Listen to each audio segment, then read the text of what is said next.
وہ ہے اللہ کا تقوی اختیار کرنا. کیونکہ ہمارا دین جو ہے نا، یہ بات یاد رکھیں، انفارچونیٹلی ہمارے سب کانٹیننٹ میں نا ہم نے اسلام کو ایک بفے سمجھ لیا ہے. میں جس چیز کو چاہوں اٹھا لوں، جس چیز کو چاہیں چھوڑ دوں. اسلام از ناٹ اے سیلڈ بار اور اے بفے کہ جو چیز مجھے پسند آ رہی میں اس کو اٹھا لوں اور جس کو میں پسند نہیں آ رہی اس کو میں چھوڑ دوں. ہم کس طرح کے مسلمان بن چکے ہیں کہ آج رات جی ناچ گانا ہوگا عشاء کی نماز کے بعد. نمازیں بھی پڑھنی اور ناچ گانے بھی کرنے ہیں. دن میں ماں جی قرآن بھی پڑھ رہی ہیں، تہجد بھی پڑھ رہی ہیں، لیکن جب بیٹی کی شادی کی باری آتی ہے تو ڈھولکی بھی چل رہی ہے اور مہندیاں بھی چل رہی ہیں اور ڈانس پارٹیز بھی چل رہی ہیں اور سب آپس میں جو ہے نا میوزک بھی پلے کیا جا رہا ہے وچ از کمپلیٹلی حرام، اور سب کچھ کیا جا رہا ہے. کیونکہ وہ چیز مجھے نا پسند نہیں ہے تو اس لیے میں اس کو چھوڑ دوں گا. حالانکہ اللہ تعالیٰ ہم سے کیا ایکسپیکٹ کرتے ہیں؟ یا ایھا الذین آمنوا ادخلوا فی السلم کافہ، اے لوگوں جو ایمان لائے ہو، ادخلوا فی السلم کافہ، اسلام میں پورے کے پورے داخل ہو جاؤ. یہ 50-50 دین نہیں چلے گا، یہ بفے کا کانسیپٹ اسلام میں نہیں چلے گا. سو دا فرسٹ وظیفہ از تقوی آف اللہ سبحانہ و تعالیٰ. اللہ تعالیٰ اچھا تقوی کا مطلب کیا ہے؟ چلو میں پہلے یہ بتاتا ہوں. تقوی کا مطلب یہ ہے کہ گناہوں کو چھوڑنا اور نیک اعمال کرنا، نیکیوں کی طرف آگے بڑھنا، فرائض کو پورا کرنا. نوافل کی بات نہیں کر رہا، فرائض کو کم از کم پورا کرنا اور ہر قسم میں گناہ سے بچنا، یہ تقوی ہے. ابو ہریرہ رضی اللہ تعالیٰ عنہ سے پوچھا گیا کہ تقوی کیا ہے؟ تو انہوں نے اس شخص سے پوچھا، کاؤنٹر کوشچن کیا کہ تم کبھی ایک ایسے راستے سے گزرے ہو جہاں پہ کانٹے ہی کانٹے ہوں، جہاں پہ جھاڑیاں ہوں، تو تم کس طرح گزرتے ہو اس راستے سے؟ تو انہوں نے کہا کہ میں اپنے کپڑوں کو بہت سنبھال کے اور سمٹ کے گزرتا ہوں اور ہر کانٹے سے بچتا ہوں، کہیں وہ کانٹا چبھ نہ جائے اور میرے کپڑے پھاڑ نہ دے، مجھے زخمی نہ کر دے. تو انہوں نے کہا ہاں یہی تقوی ہے کہ تم اپنی زندگی کا راستہ اس طرح گزارو کہ ہر ایک گناہ سے کانشیس رہو اور اس گناہ سے بچنے کی کوشش کرو. یہ تقوی ہے. اللہ اکبر، کتنے پیار سے سمجھا اور کتنے اچھے طریقے سے سمجھایا.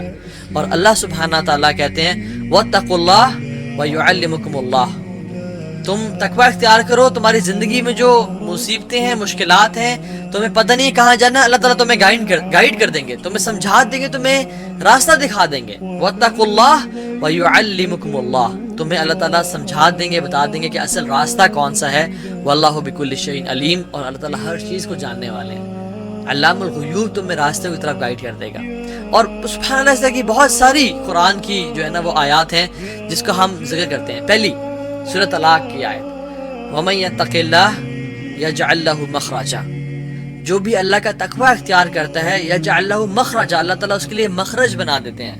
فار ایگزامپل، اگر یہ جو آفس ہے، یہ اس پہ اگر دروازہ ہے نا، دیر از آلریڈی اے مخرج. لیکن امیجن میں ایسی جگہ پھنس گیا ہوں جہاں پہ کوئی مخرج ہی نہیں ہے، وہاں سے بھی اللہ تعالیٰ مخرج کا راستہ بنا دیتے ہیں، مینز این ایگزٹ بنا دیتے ہیں جہاں سے میری لائف میں اس کو آرام سے سوائپ کر کے میں نکل جاؤں گا.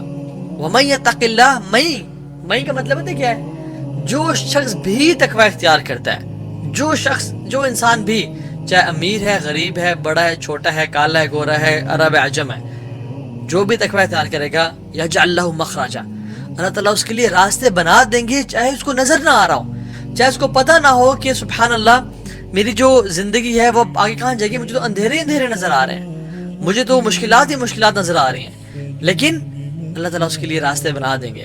اور پھر وَيَرْزُقُهُ مِنْ حَيْثُ لَا يَحْتَسِبُ، اور اس کو وہاں سے رزق اور روزی عطا کریں گے، مال اور اولاد اور سکون اور چین عطا کریں گے جہاں سے اس نے کبھی من حیث لا يحتسب، اس نے کبھی امیجن نہیں کیا ہوگا. پھر آپ فرماتے ہیں وَمَن يَتَقِ اللَّهَ يُكَفِّرْ عَنْهُ سَيِّئَاتِهِ وَيُعْظِمْ لَهُ أَجْرًا، جو بھی تقوی اختیار کرے گا ہم اس کے گناہوں کو معاف کر دیں گے اور اس کے درجات کو بلند کر دیں گے. پھر ہم کہتے ہیں اچھا میرے کام کیا آسان ہوں گے لائف میں؟ جی آسان ہوں گے. حضرت فرماتے ہیں وَمَن يَتَقِ اللَّهَ يَجْعَل لَّهُ مِنْ أَمْرِهِ يُسْرًا، جو بھی تقوی اختیار کرے گا ہم اس کے کاموں کو بھی آسان کر دیں گے.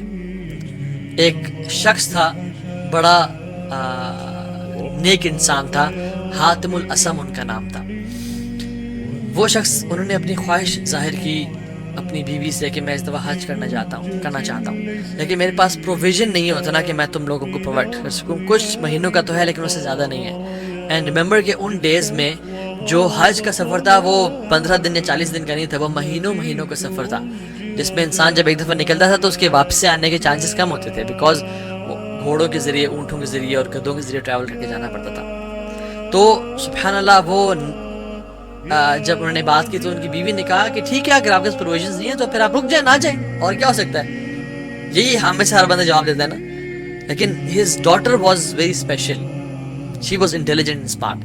انہوں نے کہا بابا آپ جائیں، ان اللہ هو الرزاق ذو القوة المتین، ہمارا رب بڑا رزاق ہے، ہر چیز پر قادر ہے، وہ ہمیں رزق دے گا، آپ جائیں، اپنے ارادہ کیا تو نکلیں. He took courage from her statement اور وہ نکل پڑے. اور جب وہ نکلے تو کچھ مہینوں بعد پروویژنز ختم ہو گئیں، اور پھر ماں نے اپنی بیٹی کو تانا دے کے کہا ہاں جی یو بگ ماؤتھ، بڑی بڑی باتیں کہہ رہی تھی نا کہ یہ ہو جائے گا وہ ہو جائے گا، آپ جائیں، اب کدھر ہے کھانے پینے کا، ہمارے پاس تو کچھ ہے ہی نہیں. اور اس کی سبلنگز اس کو تانے دے رہے تھے. تو شی وینٹ ٹو ہر روم، اور پھر اس نے کہا اللہم انت قلت وقولک الحق، یا اللہ آپ نے کہا ہے اور آپ کا جو قول ہے وہ سچا ہے. ومن یتق اللہ یجعل لہ مخرجا ویرزقہ من حیث لا یحتسب، کہ جو بھی اللہ کا تقوی اختیار کرتا ہے اللہ تعالیٰ آپ اس کے لیے راستے بنا دیتے ہیں اور اس کو وہاں سے رزق روزی عطا کرتے ہیں جہاں سے اس نے کبھی امیجن نہیں کیا ہوتا. اینڈ سبحان اللہ as soon as she makes this دعا، اور اپنے ہاتھ اٹھا کے اللہ کے سامنے اس نے اپنی فریاد رکھی، اس کے گھر کا دروازہ نوک ہوتا ہے اور وہ باہر دیکھتی ہے کہ جو شہزادہ ہوتا ہے، جو بادشاہ ہوتا ہے، اس کا اونٹراج گزر رہا ہوتا ہے اور بادشاہ کے اونٹراج کے پاس پانی ختم ہو جاتا ہے. تو بادشاہ پانی ڈیمانڈ کرتا ہے، تو جب پانی ختم ہوتا ہے تو کہتا ہے کسی کے گھر سے جا کے پانی لے کے آؤ.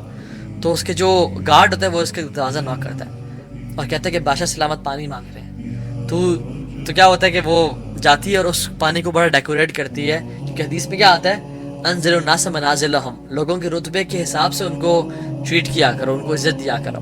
تو وہ اس کو بڑا اچھا ڈیکوریٹ کر کے اس کو پریزنٹ کرتی ہے. اور سبحان اللہ، اللہ سبحانہ وتعالی نے اس پانی میں اس بادشاہ کے لیے ڈیلائٹ اور ایک سکون رکھ دیا. جب اس نے پیا تو اس نے کہا کہ یہ کس کے گھر سے آیا ہے، this water has really something special and delight.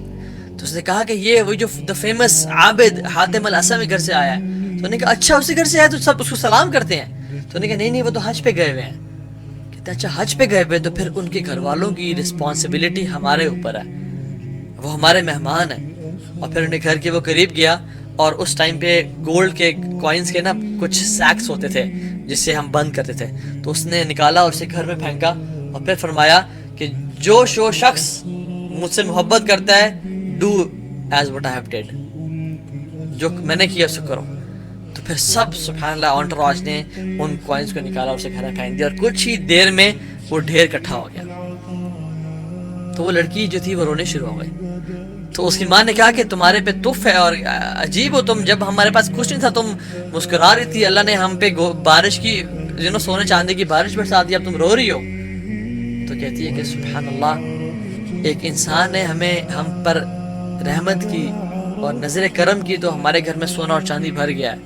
Imagine جب عرش مجید اور فعال لما یرید ہم پہ نظر کرم کریں گے تو ہمارا کیا بنے گا. This is what really happens جب ہم لوگ اللہ تعالیٰ کا تقوی اختیار کرتے ہیں.